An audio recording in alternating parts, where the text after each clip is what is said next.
Hello everyone, I am Dushyant Gupta. I welcomed you all on my YouTube channel Physics Info by Dushyant Gupta. तो अब आज इस video में हम बात करेंगे क्लास 12th के electric field at any point due to an electric dipole के बारे में। ठीक है, क्या है ये टॉपिक?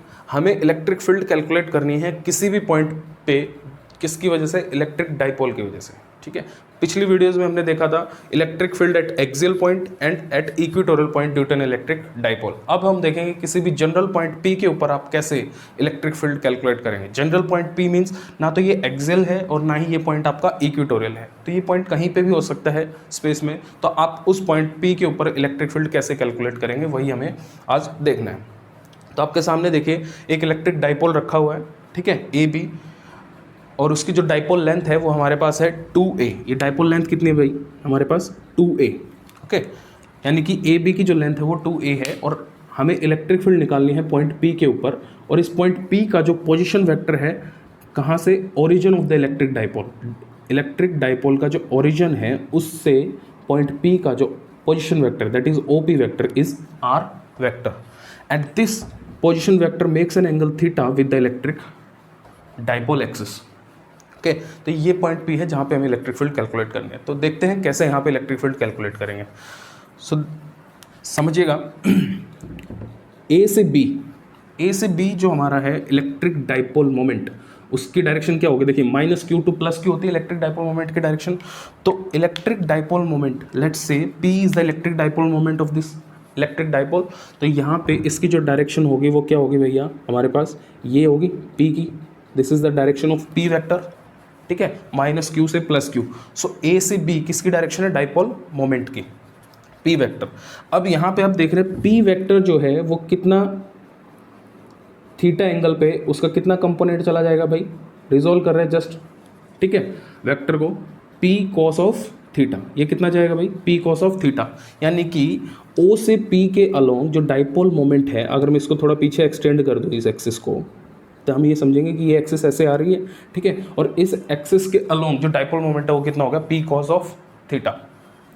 और इसका एक साइन कंपोनेंट होगा, वो साइन कंपोनेंट कहाँ होगा? इस एक्सिस के जो परपेंडिकुलर एक्सिस होगी उसके अलोंग आपको क्या मिलेगा? P sin theta. तो ये जो एक्सिस है हमारे पास, let's say this is A1 and this is B1। Okay, so ये एक्सिस कौन सी हमारे पास? A1 B1। तो A1 और B1 की जो परपेंडिकुलर एक्सिस होगी उसके अलोंग हमें क्या मिलेगा? P sin theta. तो A1 और B1 के परपेंडिकुलर देखिए कौन सी एक्सिस बनेगी? परपेंडिकुलर बनानी है हमें, ठीक है, तो ये हमारे पास बन जाएगी परपेंडिकुलर एक्सिस। किसके परपेंडिकुलर है? A1 B1 के परपेंडिकुलर। ठीक है, तो हम बोल देते हैं let's say this is A2 and this is B2। तो इस एक्सिस के अलोंग आपको क्या मिलेगा? P का साइन कंपोनेंट। तो यहाँ पे इसके अलोंग जो आपका वो क्या है? P sin of theta. Okay, तो ये डायग्राम है। क्यों यूज़ कर रहे हैं अभी पता चल जाएगा इसका, ऐसे क्यों हमने रिजोल्व किया। देखिए ये एंगल थीटा है, P वेक्टर ए बी के अलोंग है, थीटा के अलोंग आपका कोस कंपोनेंट जाएगा, that is P cos theta, और इसके परपेंडिकुलर एक्सिस जो है उस पर उसके अलोंग आपका साइन थीटा कंपोनेंट चल जाएगा, that is P sin theta.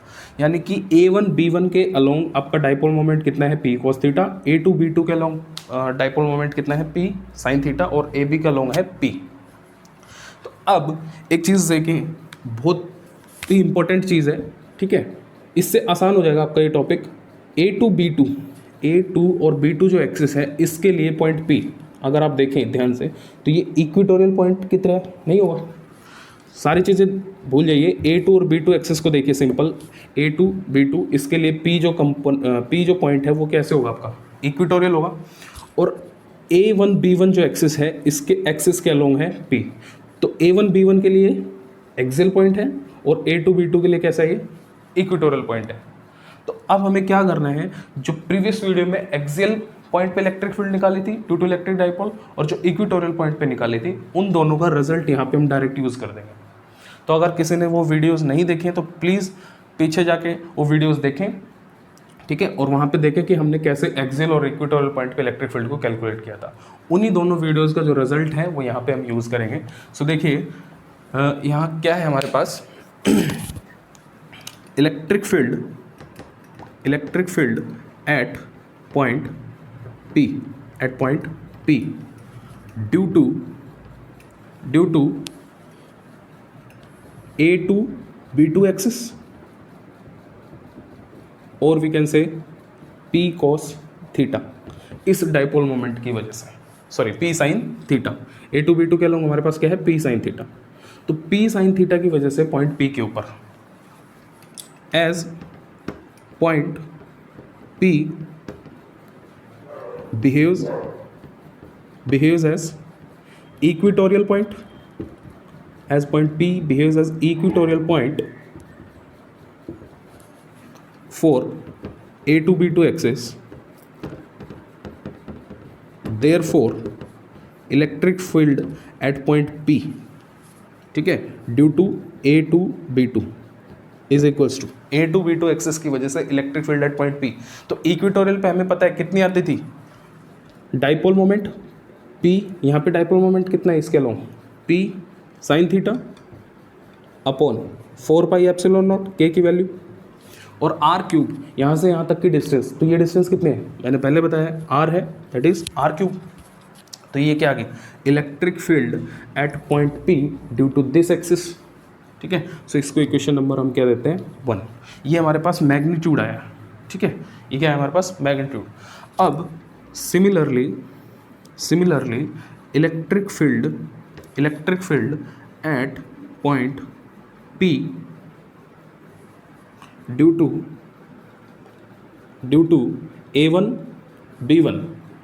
To A1B1 axis, और इसके अलोंग कितना है P cos ऑफ थीटा। तो इस डाइपोल मोमेंट की वजह से पॉइंट P के ऊपर एज पॉइंट P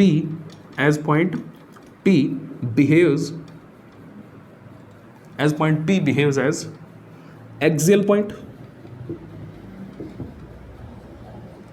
ठीक है, axial point for A1B1 axis के लिए ये किस तरीके से बिहेव करेगा एक्सियल पॉइंट, क्योंकि इसके एक्सिस के अलोंग है, और एक्सिस के अलोंग जब है तो एक्सियल पॉइंट पे हमें पता है इलेक्ट्रिक फील्ड कितनी आती है, electric field at point P due to A1B1 axis is, तो एक्सियल के लिए कितनी आती थी इससे डबल, और डाइपोल मोमेंट कौन सा यूज करेंगे इस एक्सिस के अलोंग जो है दैट इज डबल हो गया 2 टाइम्स, और डाइपोल मोमेंट हमारे पास P cos of theta upon 4 pi epsilon not R cube, equation number 2। अब बात करें डायरेक्शन की, ये तो हमारे पास आ गया magnitude of electric field at point P due to A2B2 axis and due to A1B1 axis. अब बात करेंगे direction of these two electric fields. तो देखिए जब एक्सिस वाले की बात करेंगे तो एक्सिस पे जो इलेक्ट्रिक फील्ड है, एक्सियल पॉइंट पे जब इलेक्ट्रिक फील्ड निकालते थे तो अलोंग द डाइपोल मोमेंट आती थी, तो इसका डाइपोल मोमेंट है A1 है B1 यानी O से P, तो इलेक्ट्रिक फील्ड भी आपकी इसी डायरेक्शन में होगी। तो ये आपकी मैं बोल देता हूँ let's say this is the electric field at P due to A1B1, यही नाम दिया हमने, ठीक है। और अगर यहाँ पे हम बात करें पॉइंट P के ऊपर electric field due to this axis, तो ये कितनी आई ये वाली है मैग्नीट्यूड, इसकी डायरेक्शन क्या होगी जब इक्वेटोरियल पॉइंट P पे कैलकुलेट करते थे तो इलेक्ट्रिक फील्ड की डायरेक्शन आप देखेंगे प्रीवियस वीडियो के अंदर क्या आई थी, जिस डायरेक्शन में हमारा डाइपोल मोमेंट होता है उसके अपोजिट डायरेक्शन में आपको क्या मिलेगी electric field for equatorial point. तो डाइपोल मोमेंट हमारा इस एक्सिस में A2B2 और इसके पैरेलल और अपोजिट डायरेक्शन हमारे पास ये होगी, तो इस डायरेक्शन में आपको क्या मिल जाएगा इलेक्ट्रिक फील्ड, इसके पैरेलल और अपोजिट। तो ये आपकी जा रही है electric field at point P due to electric field at point P due to A2B2 axis. देखिए ये डायग्राम बन गया हमारे पास, ठीक है। सो यहाँ से अब दोनों इलेक्ट्रिक फील्ड आ गई, ये वाले भी और ये वाले भी। अब इन दोनों का अगर मैं नेट निकाल दूंगा तो नेट इलेक्ट्रिक फील्ड आ जाएगी due to this dipole AB, जिसका डाइपोल मोमेंट P है, ठीक है। इसलिए हमने इसका एक्सियल और इक्वेटोरियल कंपोनेंट करके निकाल लिया, क्योंकि वो रिजल्ट्स हमें मालूम थे। उन रिजल्ट के टर्म्स में निकालने के बाद इलेक्ट्रिक फील्ड और हम क्या निकाल देंगे अब नेट, ठीक है। तो नेट इलेक्ट्रिक फील्ड हम बोलते हैं, देखिए इलेक्ट्रिक फील्ड A1B1 की वजह से इस डायरेक्शन में और A2B2 की वजह से इस डायरेक्शन में, दोनों वेक्टर्स हैं। तो जो नेट है इनका वो किस एक्सिस कहाँ पे जाएगा भाई, इनका जो नेट है वो इनके कहीं यहाँ मिलेगा बीच में, ठीक है। क्योंकि इक्वल नहीं है तो इनके बीच में कहीं होगा, तो हम बोल देते हैं electric field at point P, ठीक है, ये नेट इलेक्ट्रिक फील्ड है, और ये बोल देते हैं, मान लीजिए एंगल अल्फा बना रही है with E at point P due to A1 B1, ठीक है, ये कितना एंगल बना रही है यहाँ पे अल्फा। तो हमें E एट P कैलकुलेट करने हैं, और यही हमारा फाइनल रिजल्ट होगा इसमें। तो देखिए कैसे कैलकुलेट करेंगे। अब तो बहुत सिंपल है, सारा सॉल्व हो गया, ठीक है।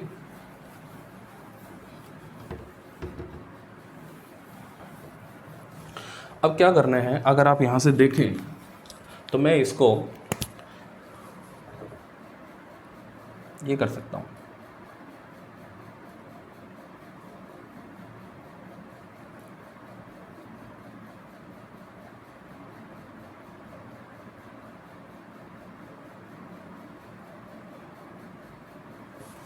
तो आप यहाँ से देखिए तो ये हमारे पास एक क्या बन रहा है, पैरेललोग्राम।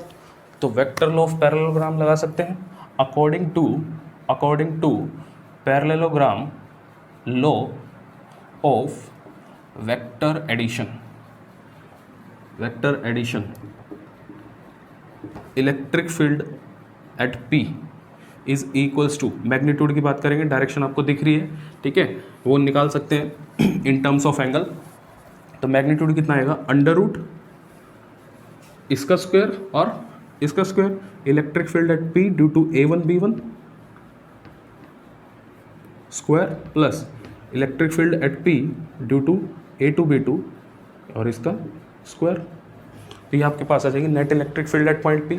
तो ये कितनी आएगी, देखिए E at P is equals to, यहाँ से A2 B2 और A1 B1 इनका स्क्वायर करके यहाँ डालेंगे तो ये कितना हो जाएगा, देखिएगा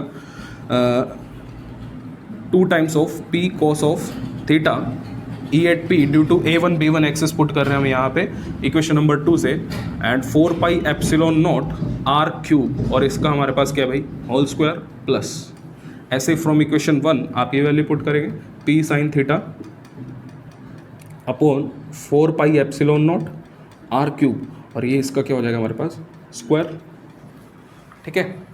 तो आप जब इसको सॉल्व करेंगे तो कितना आएगी ये वैल्यू, देखिए बहुत सिंपल है, दिखने में थोड़ा सा लग रहा है कि कैसे सॉल्व करेंगे, बट बहुत सिंपल है। यहाँ से आप देखें P का square and P square, okay, 4 pi epsilon not का होल स्क्वायर, आर क्यूब का स्क्वायर, ये सब चीज़ें कॉमन आएंगी, और जब उसका रूट लेंगे तो सबकी सिंगल पावर रह जाएगी। तो कितना बचेगा P, ठीक है, अपॉन 4 पाई एप्सिलॉन नॉट और आर क्यूब, ये सिंगल पावर बाहर आ जाएंगी, ठीक है।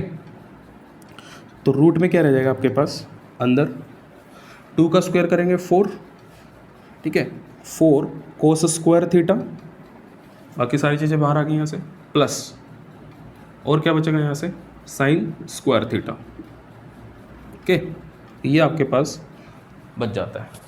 तो 4 कोस स्क्वायर थीटा है प्लस साइन स्क्वायर थीटा, 4 कोस स्क्वायर थीटा में से हम इसको ऐसे लिख लें 3 cos square theta plus 1 cos square theta, यहाँ से अलग लिख देते हैं।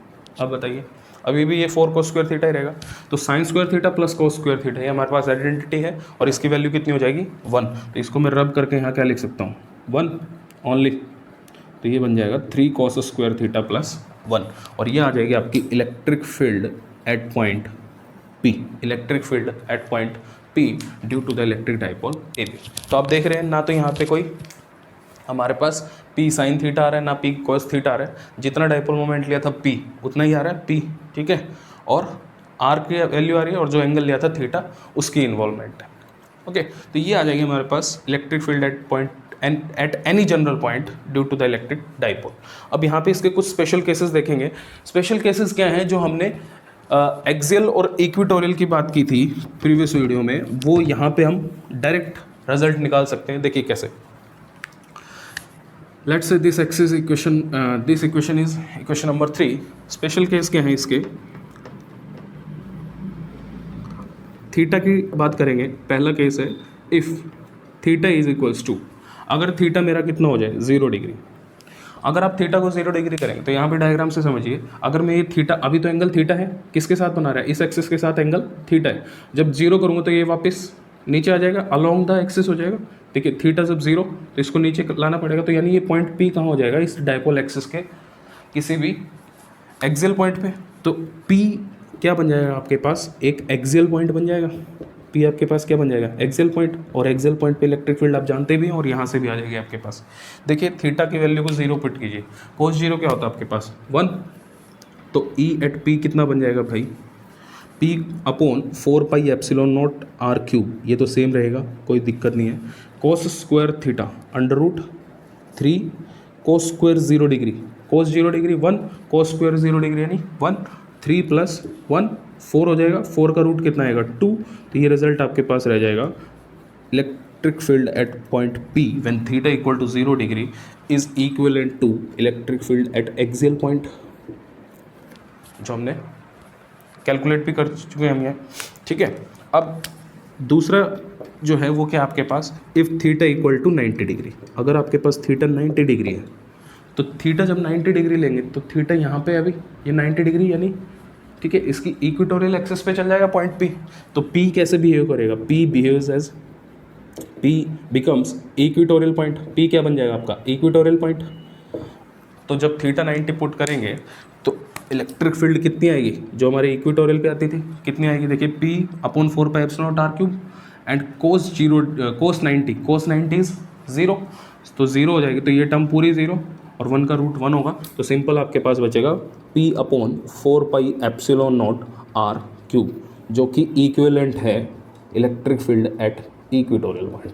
तो यहाँ से आप देख रहे हैं जब किसी भी जनरल पॉइंट P के ऊपर इलेक्ट्रिक फील्ड निकालनी है तो वो इतनी आती है, ठीक है, और यहीं से हम डराइव कर सकते हैं एक्सियल और इक्वेटोरियल।